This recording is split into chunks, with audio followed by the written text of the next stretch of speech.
All right, welcome back to House of Prep. My name's Jerry. I live here in Tennessee, just outside of Nashville. And you know what to do on Thursdays. Jump in the comments. Let us know how those gas prices are doing, how the food prices are doing. We're going to talk about that for sure. And any shortages, things that you're noticing missing. I'll tell you what, some things that I'm missing. That's the flats, the big flats of chicken breasts. Going to the stores. My wife's been this week. I've been looking this week, and they are declining. They're disappearing. Now it is the cheaper meat, even though the price per pound has been going up. It's disappearing. It's hard to find. I know there's other shortages and things that are involved with that. Different things, raising chickens and diseases and all kinds of things going on. But it is becoming more difficult to find. I've never personally experienced the price increases for chicken breast or the scarcity as much as I have just in these last few weeks. So what I've done is still just getting things going just right to my preps, to my long-term prep stuff. Like they finally had these 4-packs. I've been kind of holding off buying more. You get just a little bit better of a value when you get the 4-packs like this. This is great value brand. I got this. I get Keystone and other things, but right now those are hard to find. So they had 2 of these. I got one, and I left one for somebody else, some other lucky shopper. I don't know how long they'd been sitting on the shelf, but probably not long, because I hardly ever see these 4-packs. Usually I have to buy them individual, and they're a little bit more money that way. So now that I found the 4-pack, grabbed it. It's going straight to the long-term preps, because it's sobering when you start thinking, man, all the things we use chicken for, all the casseroles and salads, and no matter how you decide to use the chicken, we use chicken for a lot of things. And it's something that's a little healthier of a meat, something that it's better than eating double stuffed Oreos and cupcakes all day, right? So when I see that it's been harder and harder to find the ones that we want, because they still have the thighs, and believe it or not, they actually had chicken wings, so that surprised me. But the chicken breasts are becoming harder to find now. I guess what they did is they sold all the poor little wings off the chickens this past year, when those were, hard to find, and they were gone, and then they were just selling the rest of the chicken, I guess. And then all of a sudden now they have wings again. So I don't know how the cycle goes up and down. Other alternative, and I get these, and I like to throw some of these in my preps too. The chicken of the sea, tuna, right? They did not have the great value. Again, a lot of things are low. A lot of things are empty on the shelves, still fronting miscellaneous items across the shelves, even covering over other products. I mentioned the Keystone meats. Other things are pushed and shoved on the shelves for coverage to make it look like, hey, we've got everything you need here. Well, they don't. To me, that's a shortage. There's more things than just the meats, than the canned goods. Because all up and down the canned good aisle, you can see where they're doing it. Whether it's soups, whether it's veggies, the beans section, no matter where. One section they're having a hard time covering is the pasta aisle. The spaghetti noodles and things like that. They're just having a difficult time trying to just spread things. There's only so much stuff they have to spread. Sooner or later, you're just going to have holes. That's just how it is. They can't do anything about it. And now there's still products. Look, we're not starving, okay? Hopefully you're not starving either. I know some areas are better than others, and that's proof by reading the comments every week. And by being able to go back after you've placed a comment and come back later and go back and reread everybody else's comments. So you kind of get a feel for what's going on around different parts, not only in our country here in America, but also in other countries. We have a lot of folks in Canada and Great Britain, some of the extending countries that pop in from time to time, all the way out to Australia.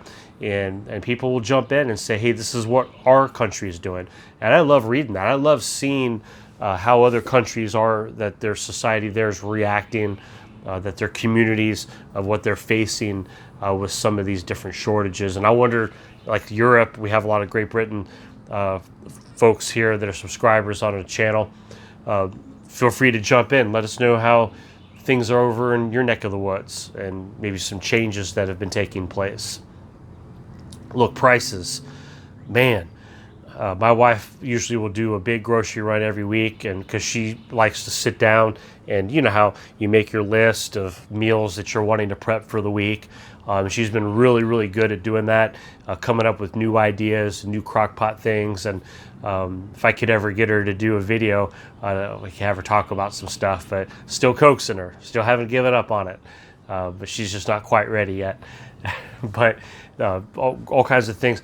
And the grocery bill is now getting up to $200. I mean, I remember back when around $100, you know, we could cover most of our groceries.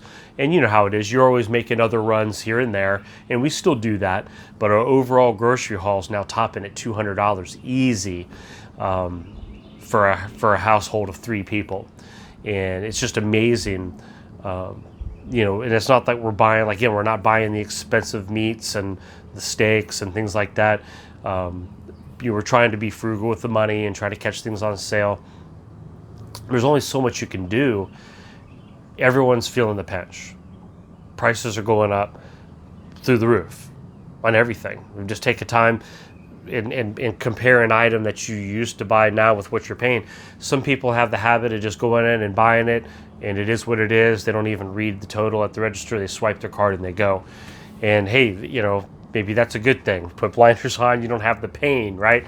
The pain of the money. But most of us, we like to see what we're paying to make sure, you know, if the price is right. And then you start noticing that it's going up for those that are frugal with your money.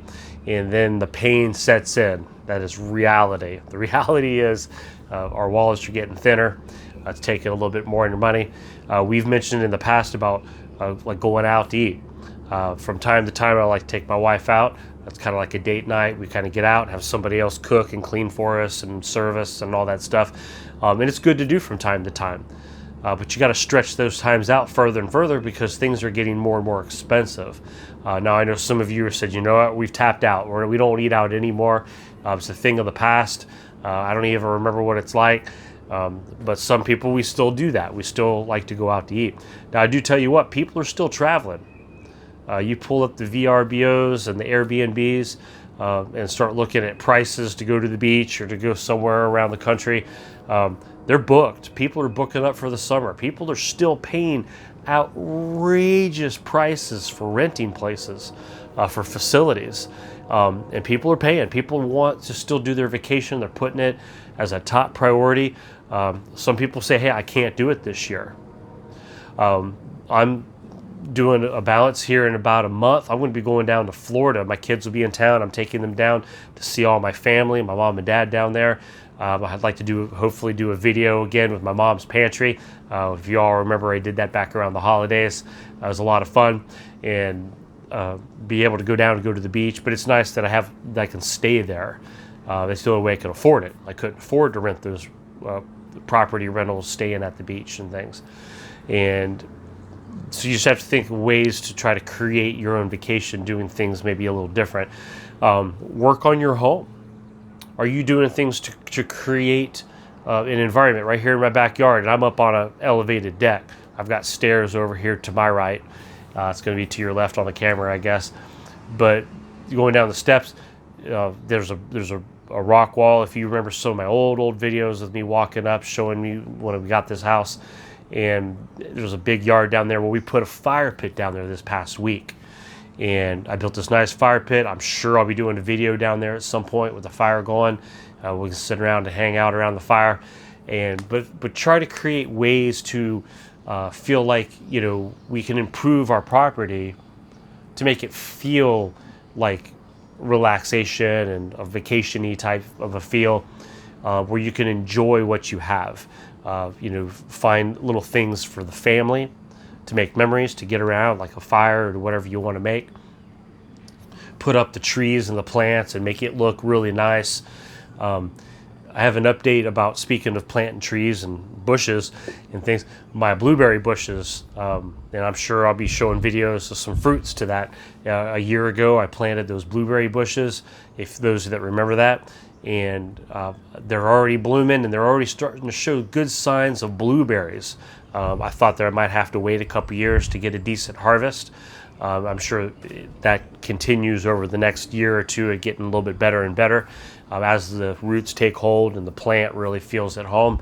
But the blueberries have started to grow. I'm excited. I can't wait. It's nice having we built the blueberry bushes right into our landscape to utilize it as a decorative plant that's also producing food. And blueberries are very healthy, and they're considered one of the superfoods, right? So what a great opportunity. If you've ever thought about doing blueberry bushes, they're super easy. You just spend the money, you plant them, and you put them in some good dirt and stuff like that, and pretty much then they take on, and then you just reap the harvest once they start producing fruit.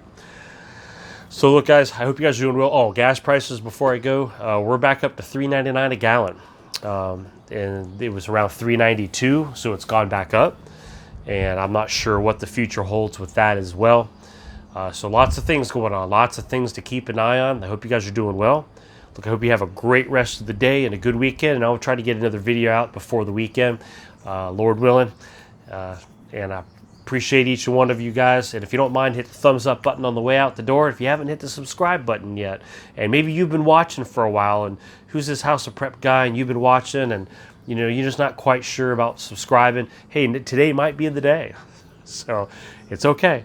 But I appreciate you all. Take care now. I'll talk to you later.